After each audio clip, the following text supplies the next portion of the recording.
Hey y'all, happy Sunday and welcome to this week's live Q&A session. This is the portion of the show where we allow YouTube to send out notifications that we're going live. If you're watching this live Q&A on replay, please scrub ahead until this graphic disappears and the actual show begins. If you're watching live and you have any comments or questions, please go ahead and put them in the live chat. But for now, grab a beverage, sit back, and relax while the countdown timer does its thing.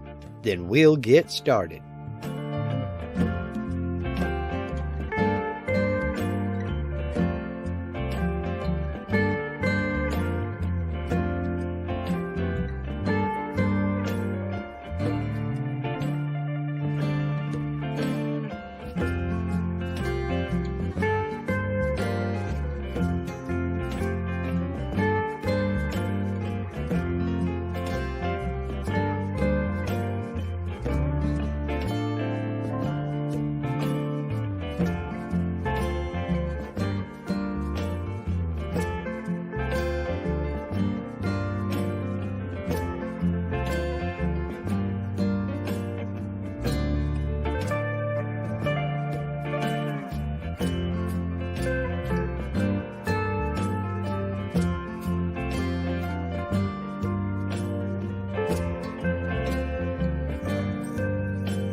Happy Sunday, everybody.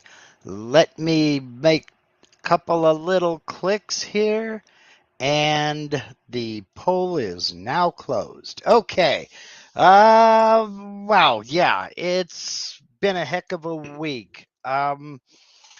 Thursday, I sat down to start recording the design process and toolpathing for the tiling toolpath video I'm going to do.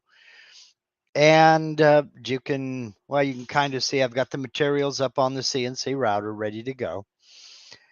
And something popped into my head. I said, hey, why not try something a little bit different? Why not do that during a live stream? Now, for those of you who follow Laney Shaughnessy over on Spindle TV, you know he does some marathon live stream sessions. And I thought, well, folks seem to like that. But then again, a lot of folks want the recorded and edited video. So I put a poll over on my community tab, and I'll share that with you now. I put a poll over on the community tab here on YouTube, and then I did an impromptu live stream, and just from out of the blue, no warning, no nothing. I just went live. And I did that to kind of advertise this poll over here on my community tab. And I'll go ahead and just read off the question. I'm going to split the Toolpath Tiling series into two parts. Part one will be drawing the design, calculating the tool paths, and saving G-code.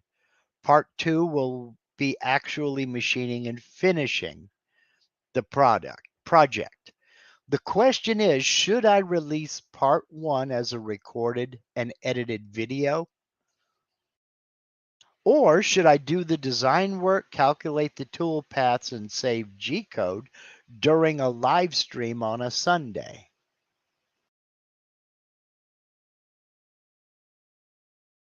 This poll will run until today when we went live just now. Burgles don't win. So the results are in. We had 111 votes. And it's overwhelming. I mean, a recorded and edited video with a follow-up live Q&A session, 73% of you. That's what we call a mandate. So that's what's going to happen. So I will sit down this week and I will record the design portion. No, you don't always win. So, I can do this all day long.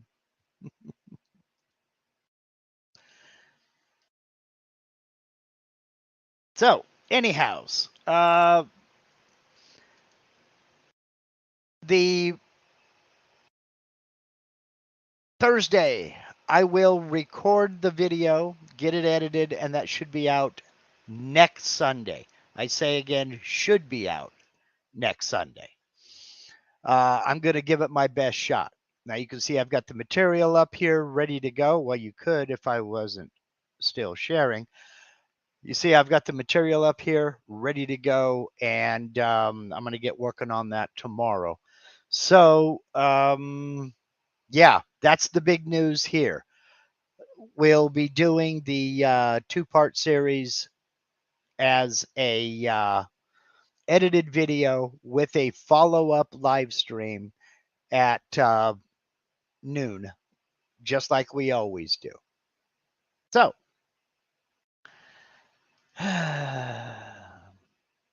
again, I can do this all day there, Burgles. Yeah. Very easy to do. 2 clicks. So, if you have any questions, comments, concerns, anything like that, go ahead and throw them in the chat now. I'm not going to give away any. I'm not going to give away any kind of a preview of the project or anything like that, but it will be 6 feet long, and I'll cover the uh, my machine's only 4 feet, so you know we'll go from there.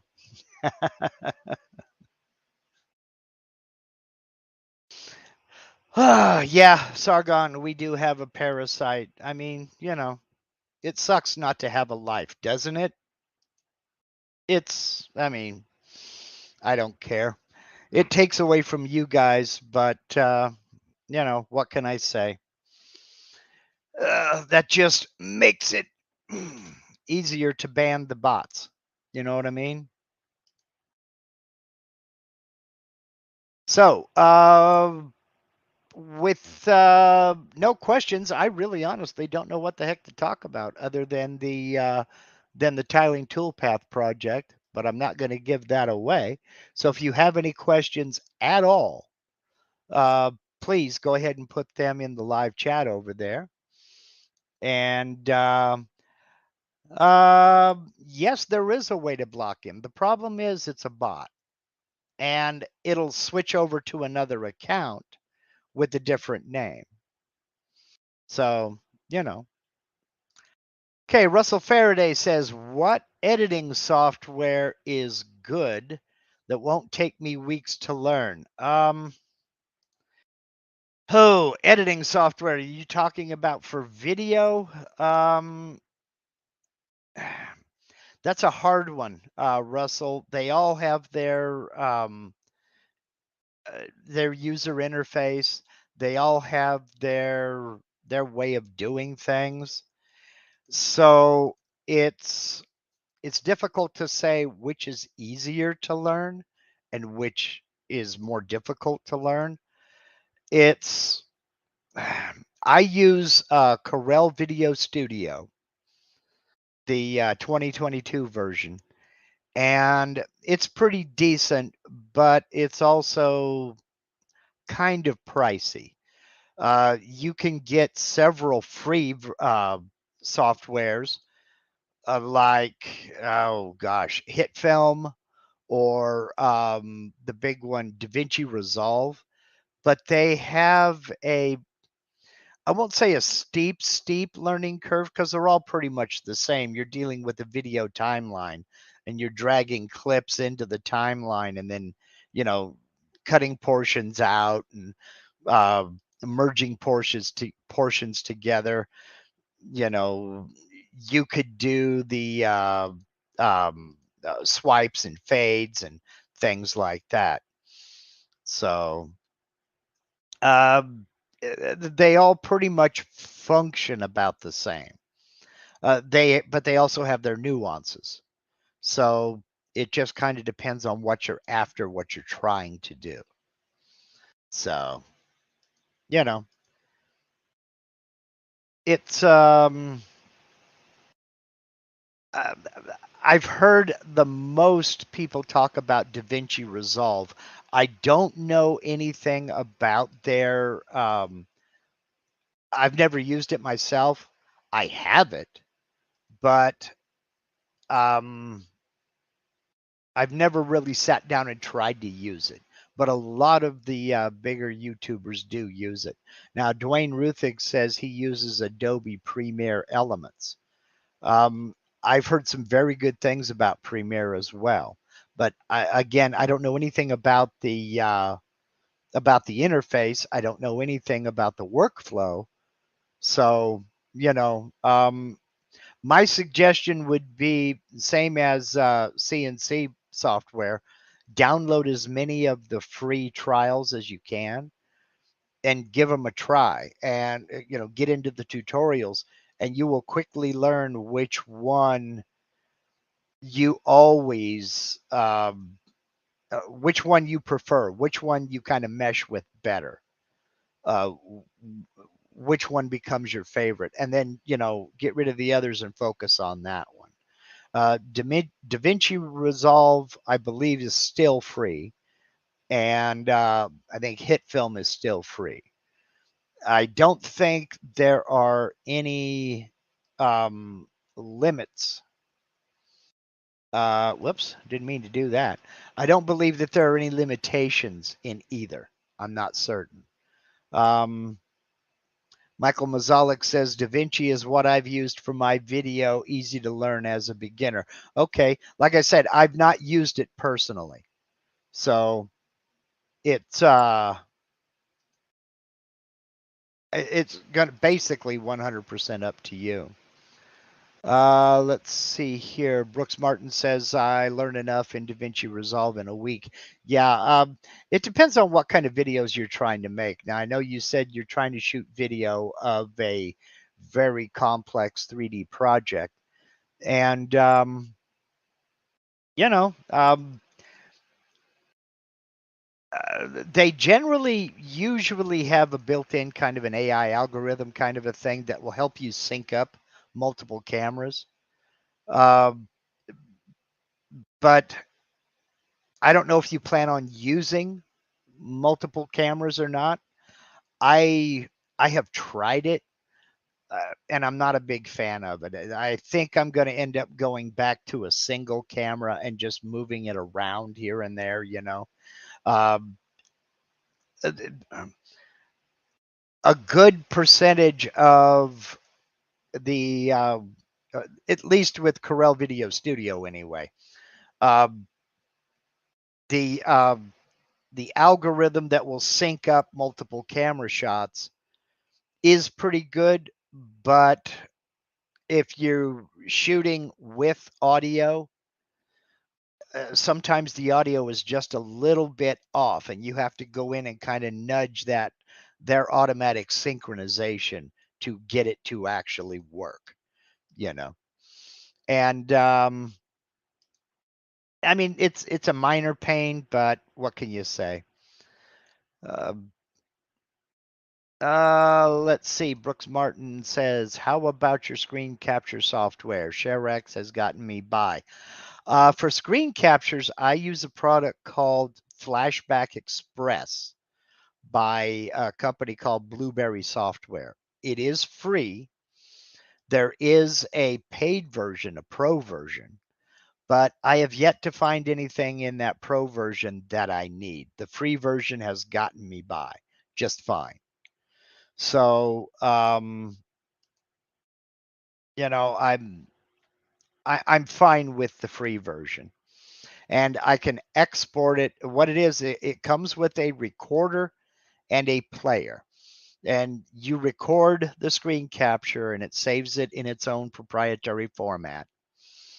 Then I export it from their proprietary format to a MP4 file, and then I edit and post that. So it works for me, you know. Let's see here. Uh, so I hope that answers both questions. I'll put a link to Flashback Express. It is free. Uh, Down in the description of this as soon as we're done. Let me write that down. Back. It works pretty good, and you can customize it a little bit. I have it set to where there is a yellow disc around the cursor as it's moving on the screen, but you can get in and change that color uh, and do some other editing, things like that. So, but you know, it works. There's no watermarks or anything like that to pop up in the corners and distract and what have you. It works just fine. Let's see. Yeah, no, I clicked the wrong one. There, that's what I was trying to do. Boink. Pablo, that's what I'm doing. That's exactly what I'm doing. The thing is, it's a bot, so it changes accounts with the same name and then spams some more. That's what I've been doing. I've got probably a dozen of Burgles blocked. He thinks he's getting under my skin, and he's just not. I can do this all day. Russell says Flashback Express is what I'm going with for the CAD work when Amazon delivers a microphone. Yeah, I hear you. I hear you. Yeah, it does work. It works very well, as a matter of fact. I've been using that since day one, and it works excellent. So, let's see here. We had another question. Stephen Hastings says, "Have you tried Save or Load Toolpath as a template feature of Aspire? I have found it to be an easy way to copy toolpaths to another sheet." The short answer is no. I've not tried it yet, but I'll be honest, I wondered about just that. I wondered if it would be an easy way to copy a toolpath to another sheet. In that, well, as you know, you can't copy and save toolpaths. You can't transfer them to another sheet or something else. So it's that's something that I have been interested in. I just haven't gotten there yet. So let's see here. The other question. Barb Aber says, "I'm trying to alter a rectangle, trying to create a slight cutout on the two short ends. Must be having a senior moment because I'm struggling." Okay, I think what you're referring to is the, let me go back to screen sharing here, and we'll get into this. I think what you're referring to is a fillet. So you have a rectangle here, and you're trying to make a slight overcut on the two ends. Well, that is over here on the fillet tool. Oops, wrong one. That one, the fillet tool. Now, you have a couple of ways of creating fillets or fillets, for those of you who can speak. You can go with a dog bone fillet, or you can go with a T-bone fillet. They both do the same thing. They more or less, they allow for clearance on the end to allow the bit to overcut slightly. So a dog bone fillet, you bring it up here to this corner, and you can see the little check that appears. Click once, and of course now I made my rectangle too small for this radius. Let me Control Z. No, can't do that.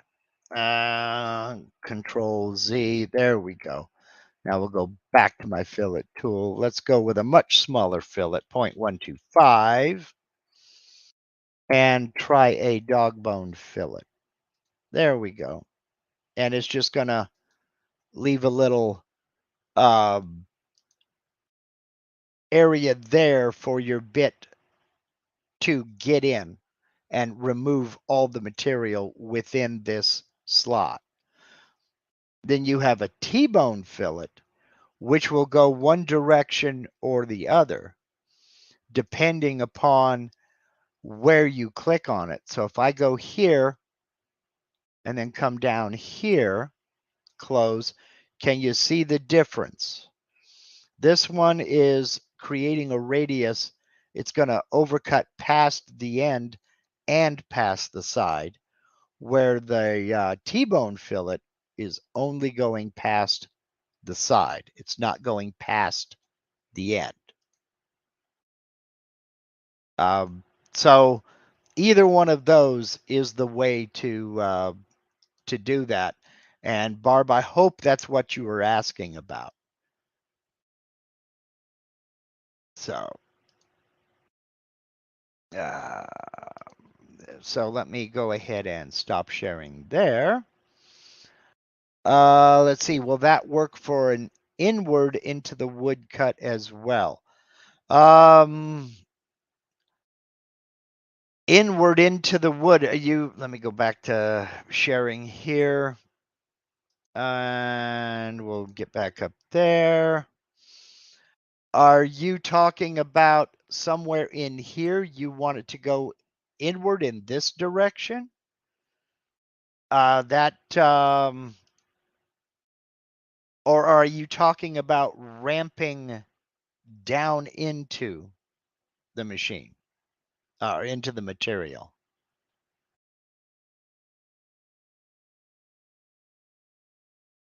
Okay, you're talking about inside. No, no. Okay, wait a minute here. Let me go back. Control Z, Control Z, Z, Z. See if this is what you mean. We'll go with a normal fillet. We'll come in here and click. Is that what you're talking about? Rounding off the inside. Is that what you mean?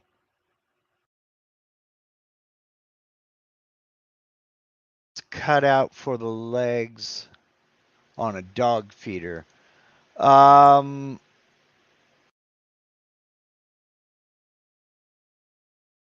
You can do that, Gary. That is 100% correct. You can do that. But if you already have rectangles already created and didn't do that, then there's a quick way to do a fillet. Not only that, but let's say you want a 1/8 inch fillet here and a 1/4 inch fillet here. Come on. And then a 1/2 inch fillet here. That you can't do in the Create Rectangle tool. You do have to come in and use a fillet. But if that's what you were talking about, Barb, then yeah. Couldn't she use a circle, then trim the outside of the box? Yeah, this just does it automatically. She certainly can.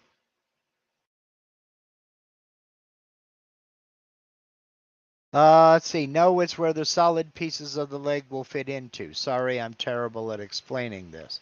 Okay, well, no, okay. If you're talking about the square piece, okay, I think I know what you're talking about. Your bit has a radius and it's going to come around and cut and leave a rounded corner here. Whereas the piece you're trying to fit into this slot is square. The only way to do that is to basically go with the smallest bit you can get and then chisel it out, or again, use either a dog bone or a T-bone fillet. And find my fillet tool again. There we go. You can use a dog bone fillet here, for instance, to create that. So it's less to do with the actual rectangle itself than it is to allow the bit to clear away the material here that the piece is going to fit into. So you could either use a dog bone fillet like that, or you can use a T-bone fillet like so. Okay. And that's just it. John, your method, that absolutely does work, but that's what this is doing. Adding a fillet is the same thing. And you don't have to go back and trim all of it. So.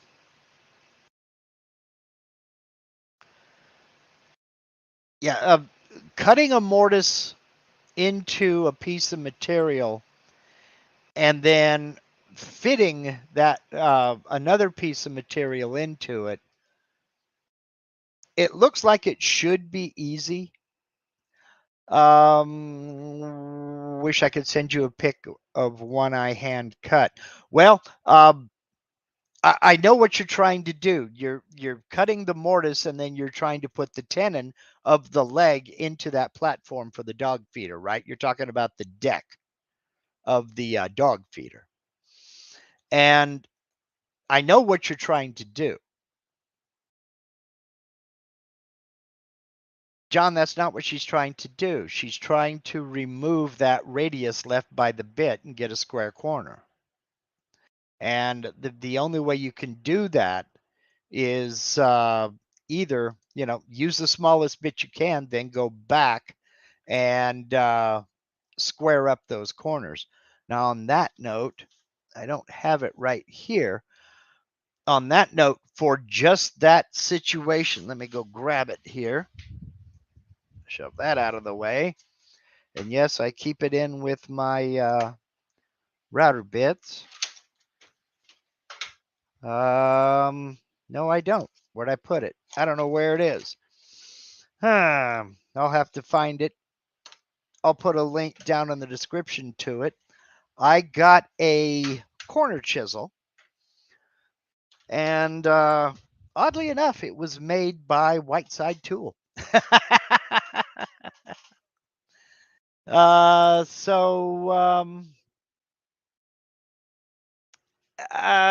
It basically is a chisel that you drop into the corner and whack it with a hammer, and it trims up that radius, out of there and squares up that corner with a couple of whacks of a mallet. Let me see, is it over here?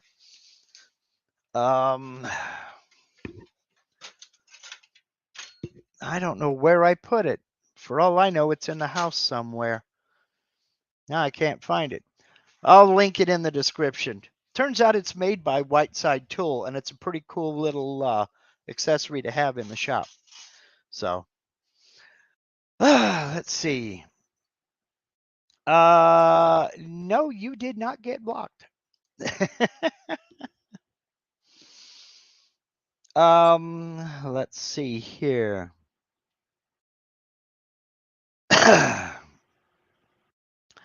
Yeah, no, Sargon, you did not get yes, if you go to the about page on my channel, you'll find my email address, and you can shoot me an email. And I will get back to you, and then with our conversation, I'll share it next week as unfinished business. I couldn't think of the word. So, man. But yeah, it's on the about page. If you go to my YouTube page and look underneath the banner, you'll see about, and just click on about, and you'll have to do the CAPTCHA thing and prove you're not a robot. But I don't know. That part seems kind of funny to me, and I would expect CAPTCHA to go away. Yeah, in the next 3-4 years, because if AI can't figure out which of these pictures is a bicycle or a crosswalk, then what's the sense? So,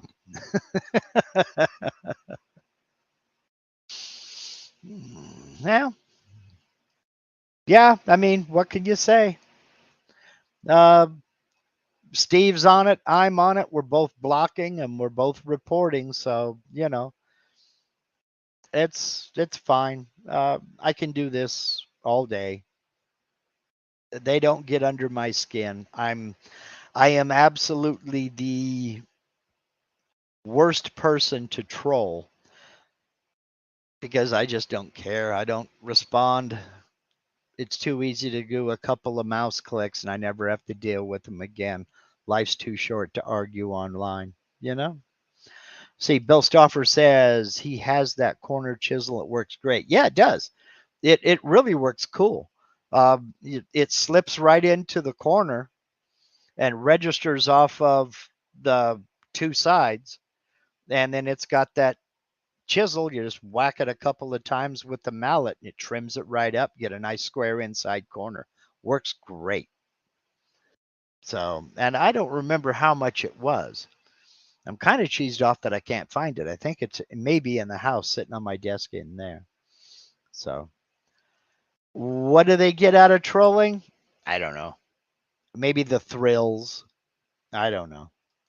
That's what I mean. How bad does your life have to be? How empty does your life have to be that that's fun? I don't know. So, I, Thomas, it's kind of like what the what we got out of ringing someone's doorbell than hiding in the bushes. You know, what can you say? All right. Are there any questions at all about anything? Because it's only been 35 minutes and I've got no more questions here. So let me scroll up and make sure I didn't have any more questions before I say that. B. Um,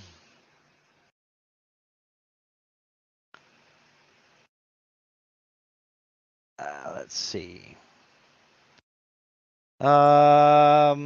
Let's see. Zach.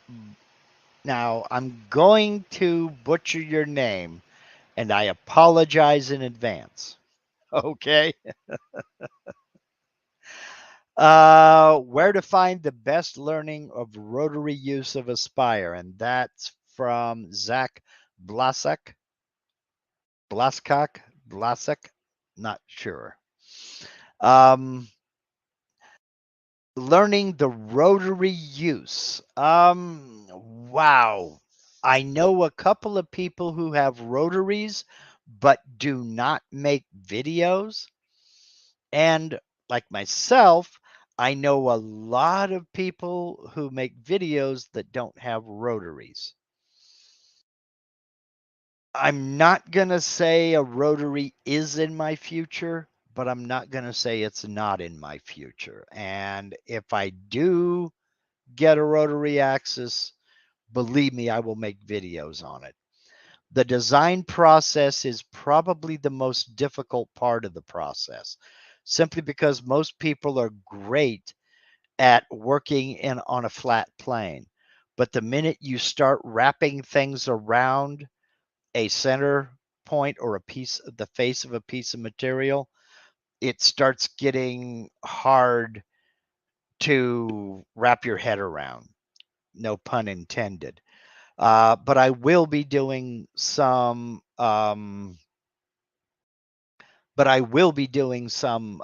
Videos on the rotary when I get a rotary. I'm working on it. Let me just put it that way. If anybody out there can think of any rotary tutorials, and Zach, I would just say, um, I would just say get into the Vectric tutorials, and because I know they have a few. So it's it's something a little bit deeper than I thought. Now, uh, I see Rob Schuster's here. Rob has a few uh, rotary tutorials, but and I would highly suggest that you subscribe to Rob Schuster. He makes some killer projects. I'll put a link to his. There we go. Just wrote myself a note. I'll put a link to his channel down in the description of this video as soon as we're done live. Let's see here. Boy, I'm getting the questions now. Let's see here. So I don't have any answer for you, Bob. The secret is she's always on here. She just doesn't comment. um, okay. Uh,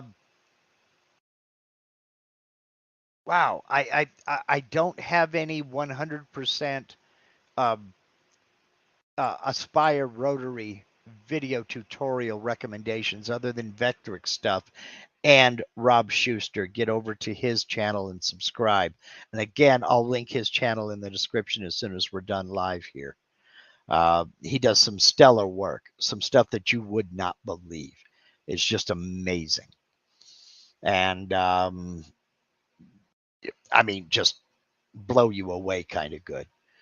Let me get to a couple of these other questions here. Go Sign Go. Good name, by the way. If you had a chance at a 4x8, or do you like to tile better? I'm kind of stuck. My shop is 12 feet wide, 16 feet long. Technically, this 4x4 is too big for this shop. There is no way I would wedge a 4x8 in here. If I had my way, yeah, maybe a 4x8 would be nice, but I really don't think I would use it. I might use it once or twice, then have the world's most expensive junk table with a bunch of junk sitting on it. I just don't think I would use it that much. And right now, a 4x8 would not fit in here. So, let's see here.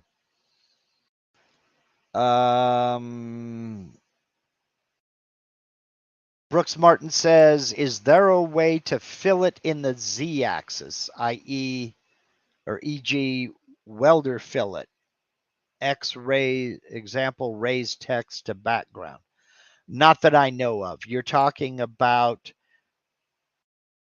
basically, I don't know what you're talking about, to be honest with you. When you say welder fillet, you might as well say purple canary, because they both mean the same to me. I am not a metal guy, so I don't know what you mean by a welder fillet. My understanding is a fillet is a radius that's carved into a otherwise square corner to prevent cracking. If it's something other than that, I don't know what you're talking about. So, let's see. Bigger shop, not possible on this lot. I'm pushing it now, but it's not possible on this lot.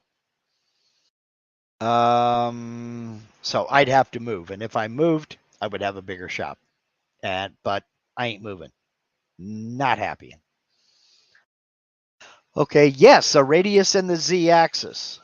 Well, you want a radius in the z-axis.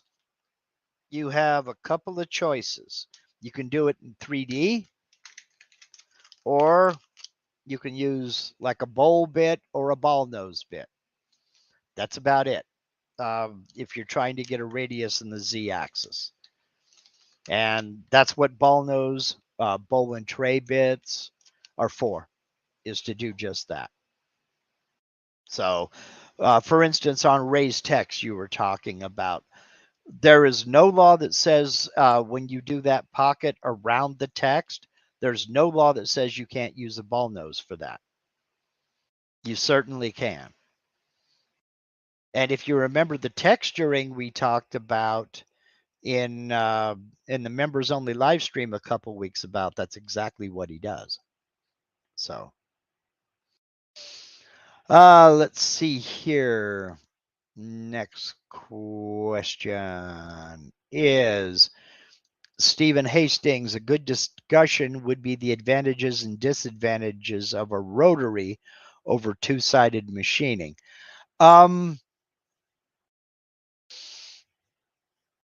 Yeah, that would be a good discussion to have, but I don't know that they would ever. I don't know that one could ever replace the other.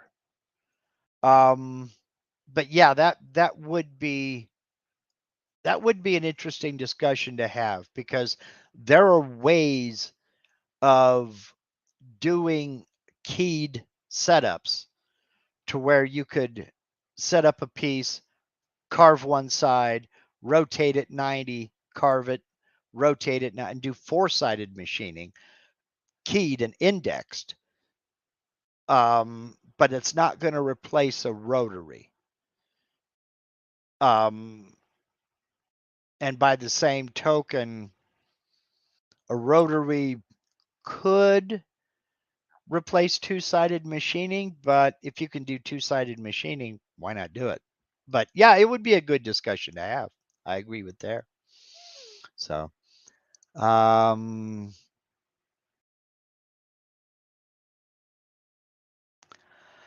yeah, a rotary can be used for two-sided machining. I'm not saying they can't. It's just that they're not interchangeable. But there are more things that can be done with a rotary that can't be done with two-sided machining.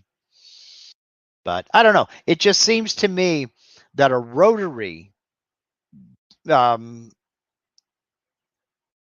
Dwayne, yes, the Rotary Demo is members only. Yes, it is. Um, let's see. A rotary does a lot more than just two-sided, and what you're limited. Okay, here you go. Are you limited with a rotary radius? You're limited on the rotary in a couple of ways. You're limited in that you are you're limited to whatever you can fit between your headstock and tailstock, whereas you have the whole surface of your spoil board. And just my opinion, but I think a rotary axis is a lot of expense just to do two-sided machining. You know, it's just my opinion. Now, if you have a rotary anyway, why not? Go for it. We all get off the elevator on our floor, and if that's how you want to do two-sided machining, go for it. I just haven't found that need. I have found a need for a rotary. I'm just not there yet.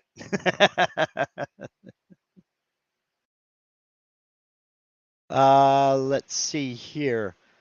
Rob Schuster. In the past, well, speak of Rob Schuster, in the past, I thought VCarve would select my machine post processor based on my project, rotary versus XYZ. Is there any way to have it select the rotary machine when I open a rotary project? I believe you have to select the machine manually because, simply put, it doesn't know what you want to do. So I think when you first load up the file, you bring in a rotary project, go into your tool database and set the machine there. And then, click OK to get out of it. Then it knows and it should automatically set your post processor for the rotary machine. But when you just open a project, it doesn't know what you want to do. So I think you have to go in there and do that manually. Now, then again, if you have already cut that project and saved that file with your rotary selected as the machine, it should have saved it. Then again, it may not. I'm really not sure. I've got one machine, so I've not entered multiple machines to see which is which. But having said that, I have opened files that I created for the Gatton CNC. I have, and the post processor and the machine set in the tool database has been my Avid. So, you know,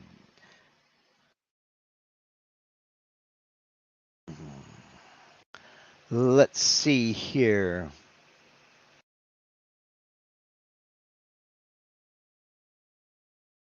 Bob Heltebridle says, how difficult would it be to carve a post instead of turning a post?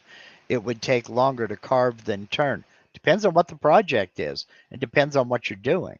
My only point was for if you're just doing two-sided work, a rotary axis limits you to the space between the headstock and the tailstock. Whereas just doing flat work for a two-sided job, you've got the whole table available to you.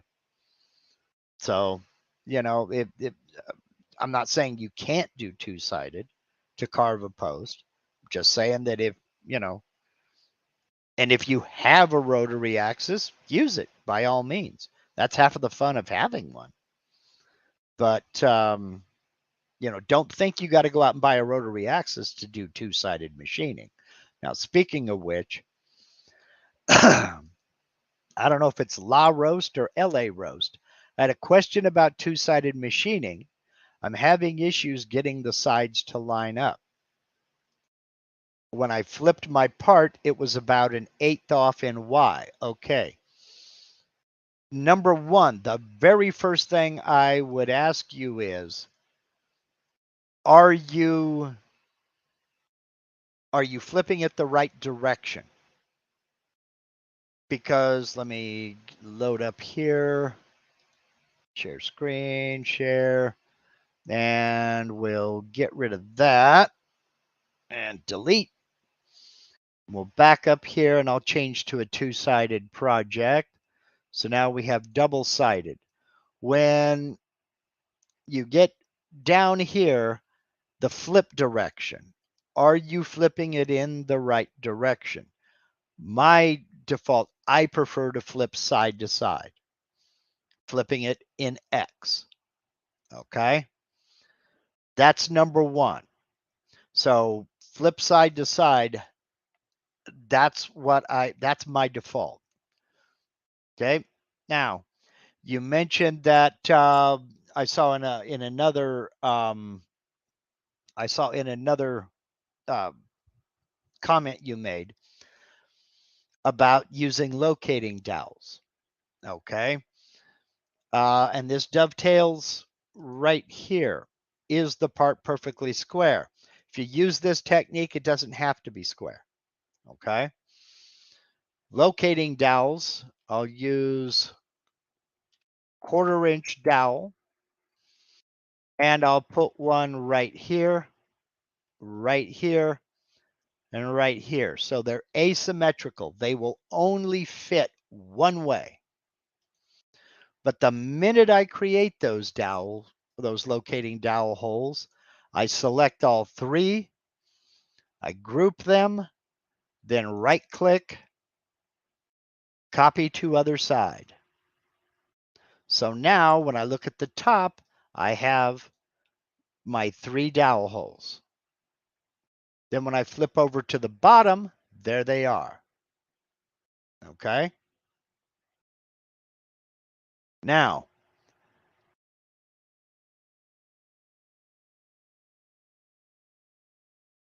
there are 2 schools of thought on this. One is to do this first.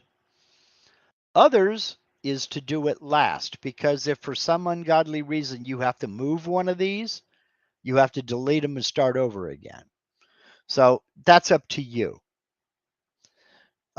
Just when you get your project finalized, make sure that they are in both locations. Okay. And if you use 3 dowel holes, you cannot get it wrong. Because it will not go together. As long as they're asymmetrical, it will not go together any other way. Okay. So, if you're flipping it in the right direction, if you are using 3 asymmetric dowel holes, you should have absolutely no problem. Now, you also mentioned in another comment I saw that you set up your spoil board to be similar to Jay Bates's spoil board. Well, if you see my spoil board back here, let me stop sharing for a minute. You see my spoil board, I have T-track all over the place. Now, a lot of people will go ahead and map their spoil board, and I know Jay Bates is one of the people that did that. But what I do is I use a sacrificial spoil board. I don't drill those locating dowel holes in that spoil board. I mount a sacrificial piece of plywood or MDF onto the table, then mount my work material on this and drill all my locating dowel holes on this. And then when I'm done, I just take this off and drive on. So I'm not actually drilling those locating dowel holes into that spoil board. Okay. So those things right there, make sure you're flipping it in the right direction. Make sure you're using an asymmetrical pattern of holes so that they're not off. And the other one, a big important one.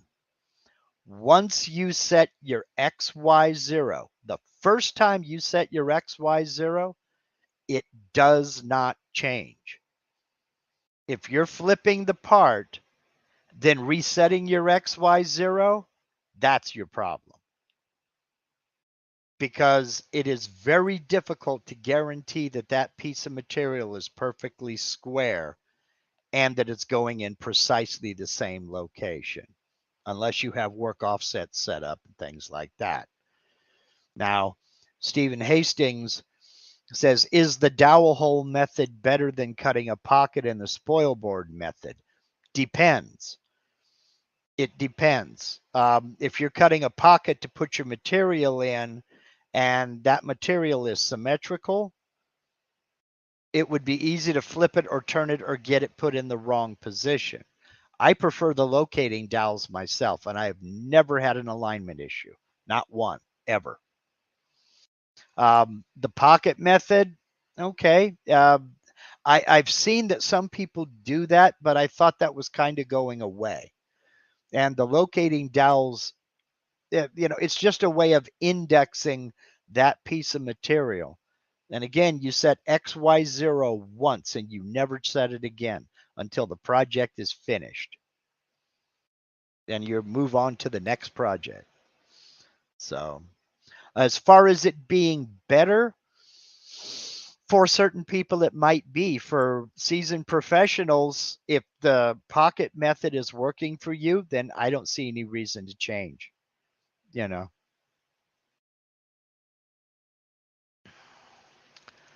Okay, for this particular job, I use the sheets function rather than the two-sided job. That's the problem.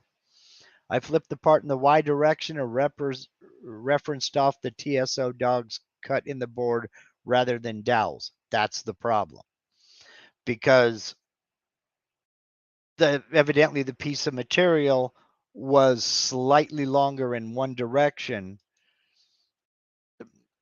What I'm getting at is the location of the actual carve. Well, you said it was 1/8 of an inch off. If it was 1/8 of an inch too low, then it was the placement of the project within the material. See, by using those locating dowels, you can't get it wrong. And I wouldn't use the sheet function instead of a two-sided job. That's part of the problem. That's part of the issue. That's not what it was made for.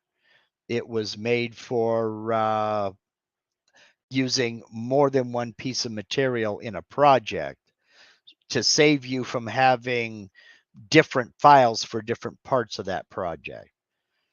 So you could create an entire bed in one file instead of having one file for the footboard posts and the footboard itself, and then another file for the rails, then another file for the headboard posts, then the headboard itself. So by using 5 sheets and only one file, you eliminate having 5 separate files. So let's see here now. I did re-zero the second side. The dog holes were cut by machines and are rigid. Not sure why that wouldn't work is all. Simply put, the material size that you put in and where you place the carve on the material didn't jibe with the actual material itself. And that's why it was off. Use double-sided machining and those locating dowels and you'll be on the right track. So Let's see here. I have another Dan Neal. My CNC has homing sensors, but not bothered to hook them up. Is this to enable two-sided carves or what? What other benefits am I missing out on? One of the benefits you're missing out on is the ability to use a fixture offset or a work offset. And that really streamlines the work. I've made a couple of videos on it, and I'll link them in the description down here. The thing is, the machine has to be homed for this to work. And let's see, work offsets. I will put a link to both of those videos down in the description of this video as soon as we're done live here. Basically, you set up a location, a known location on your spoil board in machine coordinates. And I go through how to do that in the videos. And you set that as a work offset. Then if the power goes out or you shut down and go in the house for the night, then come back out the next day, you can start your CNC, start Mach 3, Mach 4, whatever, and go into that work offset, and it will go straight to that XY0 position every time. And all you have to do is set the Z0 for that particular bit. That's one of the benefits. Another one is you can set up more than one work location. I have 2 work locations on my CNC right now. I have one work location right here. I can mount a piece of material here and then send the axis over and start carving over here. I have another work location over here. I can set another piece of material. Then when this one is finished carving, I can change my work offset, send the spindle over here, set my Z0 to this material, and carve the same G code while I take this one off, put it on the pile, and mount another piece of material, and just go back and forth. I can set 6 locations up here if I want to. So that's one benefit. The main benefit is never losing track of your XY0 should like the power go out or you just decide to quit for the day. It's always 100% repeatable. It's always repeatable. So, and you have them. Go ahead and hook them up and learn them. So, Stephen Hastings says soft limits are the most important feature of homing your machine, in his opinion. Yeah, if you do a lot of work where you might be getting out towards the physical limits of your machine, then yeah, soft limits are very valuable. If you don't, like me, if I'm working on something that's 12 inch by 12 inch on this 4x4 bed, I can put it someplace on the spoil board where it's not going to get anywhere near those soft limits. So it's kind of irrelevant to me in that situation. The first CNC I had didn't even have homing or limit switches on it. And I ran that for 2 years. I thought homing and limit switches were just overcomplicating things and they weren't necessary. Well, strictly speaking, they're not necessary. But if you go ahead and get them hooked up and enable them, makes the workflow go a lot faster. And I don't know why, but I get pushback on this. People say, yeah, but then you got to home your machine. Big whoop. It takes 10 seconds. You do one click. If that one click of the mouse is a deal breaker, CNC may not be for you. It's come on. Is that really the hill you want to die on? So, Steve, man, this is what I mean when I say he's everywhere. right on the spot. There's a link to the playlist for my two-sided machining videos. Two-sided, man, I got a lot of links to post. I will post that link down in the description of this video as well as soon as we're done. So,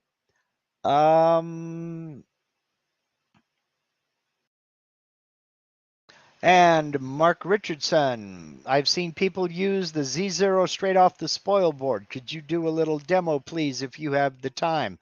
I did a video on that as well. And in fact, I did 2 videos on it where you could set the Z0 off of the spoil board or off of the material surface in one file. And I did a video on doing both, carving on the material surface, then cutting out with the Z0 set to the spoil board. So I had 2 separate videos on that, and I will link those in the description as soon as I'm done. So speaking of being done, let's see, Z0. So that's 1, 2, 3, 4, 5 links I got to find as soon as we're finished. And it appears that I am finished. Let's see. Whoops. Russell Faraday says, I would have thought complex project almost impossible without accurate homing. Well, you all have seen, let me do one last screen share here, then we got to wrap this up. Share screen, and I'll get over here. I'll close this file. No, I don't want to do that. You all have seen this file way too much. The pirate epoxy carving I did. And look at all the tool paths that I have here. Because I set a work location that what is now my G55 work offset over here on that corner of my CNC router. I went into that work offset, and for this project, with this project, with all of these tool paths, I never once set the XY0. I never once set the XY0. I mounted the machine in that fixture offset position, went into the work offset in Mach 4, set the Z0, and over the course of, I want to say it was 7 days, I cut and poured the epoxy in this project. So it was always 100% accurate, and it came out beautifully.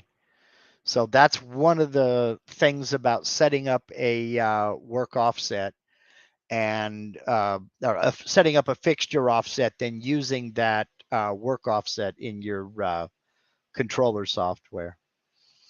I never once set the XY0 on this. I just set it straight to that work offset, set my Z0 for that bit, and go.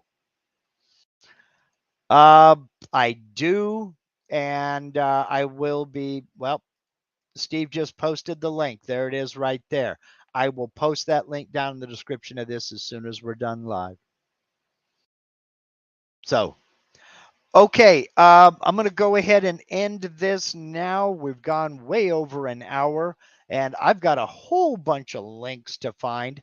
If I did not get to your question, please save it for next week. I'm going to try like crazy to have the design and tool pathing portion of the tiling toolpath video posted this weekend, this coming up Sunday. I'll see if I can get that done. Here's hoping I can get it done. So until then, don't forget, channel members, go back to the community tab where you'll find the link for tomorrow's members only live Q&A session, not a live Q&A session, our members only live stream. We're going to finish up some unfinished business and that I had to kind of put aside because of events. If you don't know what I'm talking about, or you're thinking about becoming a channel member, just click that join button down there by the subscribe button. You're not joining anything. What you're doing is you're bringing up a panel with a video that'll tell you how to join and become a channel member. We have a lot of fun. It's a great group of makers, CNC, laser, 3D printer enthusiasts that have an absolute blast with one another. And some of these guys are absolute artists with what they do. So I highly encourage you to at least check into it. I'll get all these links posted just as soon as I get off of here. Until next week, go do something cool. Go make some chips. We got a little bit of time left. So thank you for all your questions. Thank you for all your comments. Thank you for your participation. Thank you for your patience with the scam bot who didn't win. I appreciate that. Go have the week you deserve. Y'all take care.